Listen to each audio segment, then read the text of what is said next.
Salam sejahtera, terima kasih karena bersama dengan saya di Nazilin Unity Channel. Ini satu pendedahan di Harapan Daily.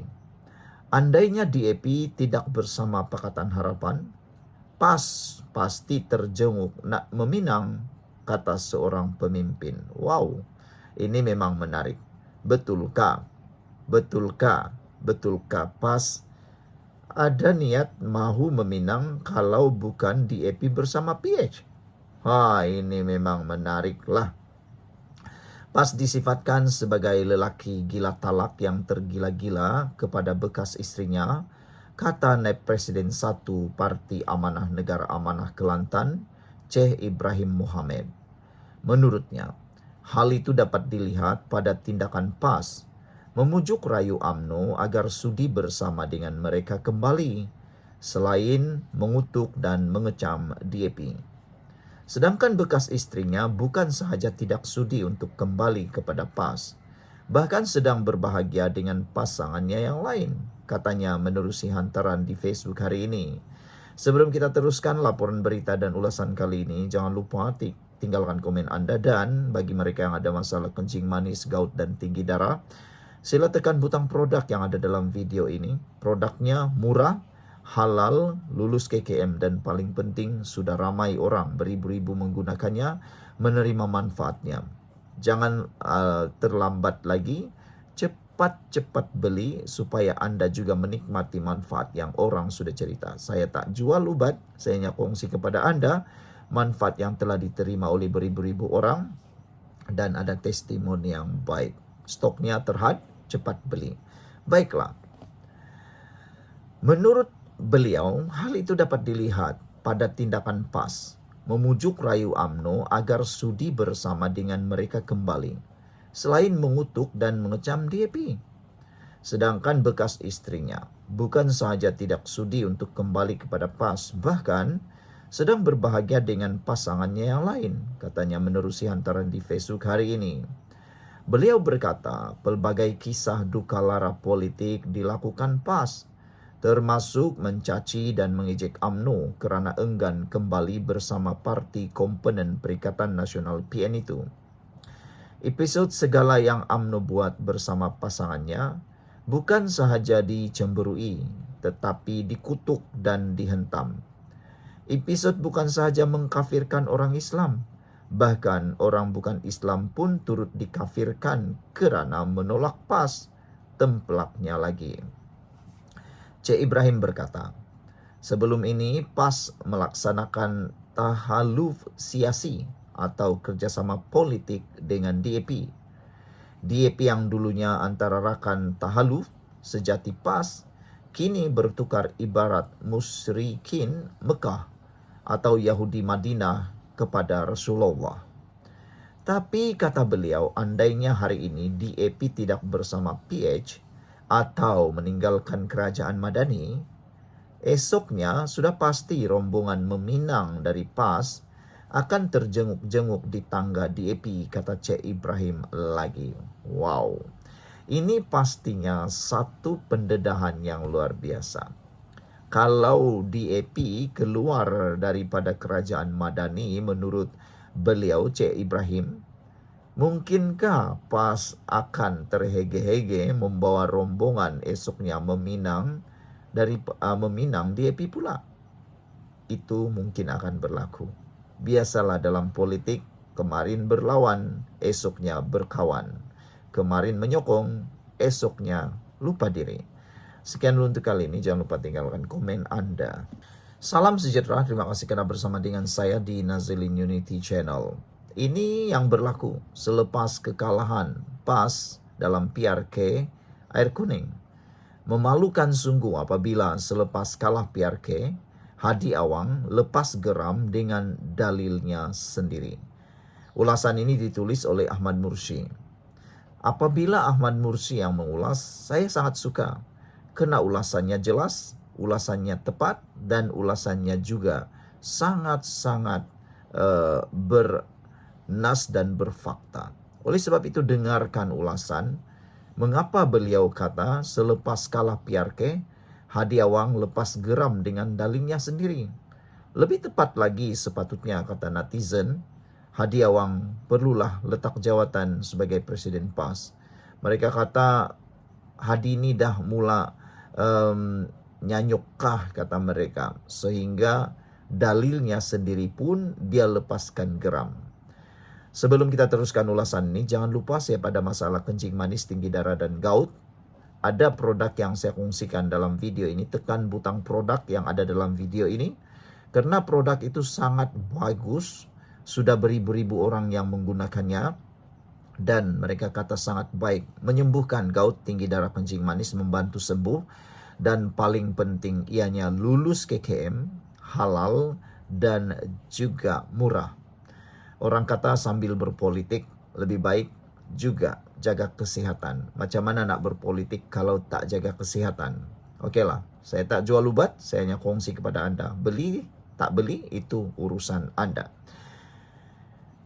Tulisan Haji, baca tulisan Haji Hadi, dengar pula ucapan PMX di Majlis Tilawah, terus rasa keliru, kata Ahmad Mursyid.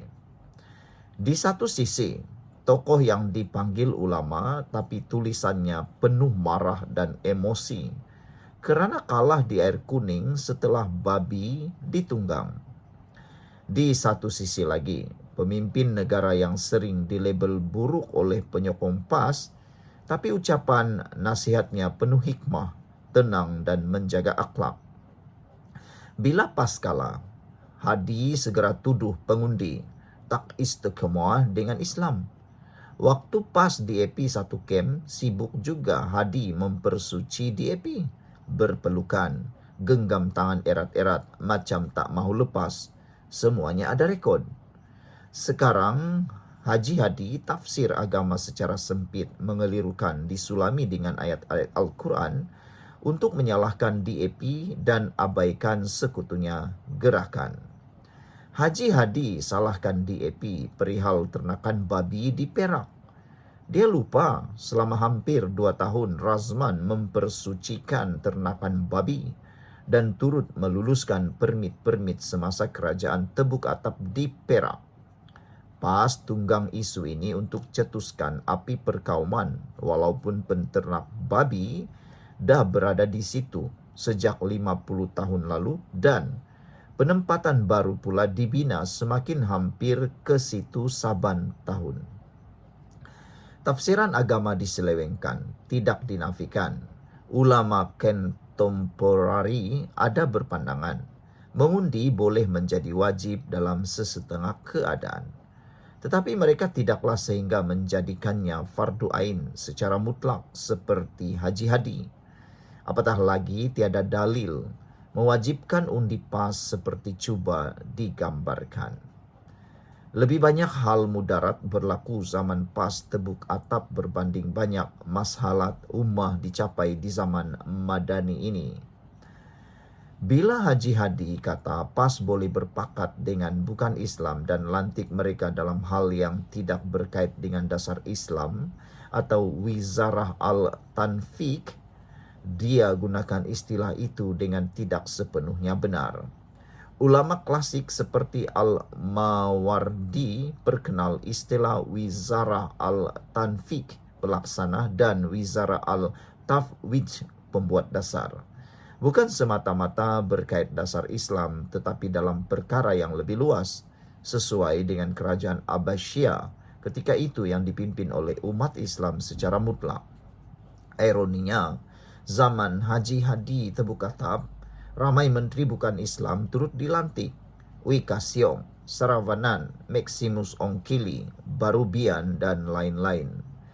Mereka bukan pelaksana teknikal Al-Tanfiz. Mereka menteri penuh yang buat dasar bersama dalam kabinet, gubal dasar kementerian masing-masing dan buat rang undang-undang. Jadi hentikanlah menyelewengkan istilah fake klasik untuk menipu umat Islam yang tidak mendalami bidang itu semata-mata kerana politik sempit. Padahal konteks realiti negara telah berubah dengan wujudnya pelembagaan dan sistem demokrasi dalam masyarakat majmuk. Begitu juga Hadi menolak DAP tetapi menerima gerakan dan MCA. kononnya berpandukan ayat 9 surah Al-Mumtahanah, larangan kerjasama. Hairannya, dia mengabaikan ayat 8 sebelumnya bahwa Allah tidak melarang kita berbuat baik dan berlaku adil kepada orang-orang yang prasyaratnya tidak memerangi kamu kerana agama, tidak mengeluarkan kamu dari kampung halaman. Tiada parti politik di Malaysia yang perangi umat Islam kerana agama atau halau dari tanah air, sama ada DAP, MCA atau gerakan. Seharusnya Haji Hadi perlu lebih jujur dengan ilmunya tanpa membuat tafsiran agama yang terpilih dengan mengambil satu ayat dan meninggalkan ayat lain. Haji Hadi kerap menuduh UMNO itu sekular. Dalam masa sama, PAS masih bermimpi untuk berpakat dengan UMNO. Tuduhan dan label seperti ini kepada lawan politik dah berlaku sejak 40 tahun Haji Hadi terlibat dengan politik. Jika Hadi katakan UMNO duduk dalam kerajaan demi mengajar jawatan dan projek, mungkin dia lupa jawatan duta khas bertaraf menteri dan berpencen dengan allowance besar yang dia terima waktu tebuk atap dalam keadaan sedar dia tak mungkin dapat laksanakan tugas itu. Haji Hadi juga membawa nada takfiri halus yang sinonim dengan kaedah politik Awarij apabila menganggap penyokong PH UMNO tidak faham Islam, bertujuan menghina umat Islam yang tidak sehaluan dengan PAS. Pemikir-pemikir Islam telah banyak ingatkan, takfir politik yang anggap lawan politik tidak benar di sisi Islam sangat bahaya dan menjadi pemecah belah perpaduan umat Islam. Saudara-saudara sekalian, Hadi tetap anggap Perikatan Nasional berjaya di air kuning walaupun kalah teruk di air kuning. Dan Hadi mengulangi menggelar DAP anti-Islam. Sekian dulu untuk kali ini. Jangan lupa tinggalkan komen Anda.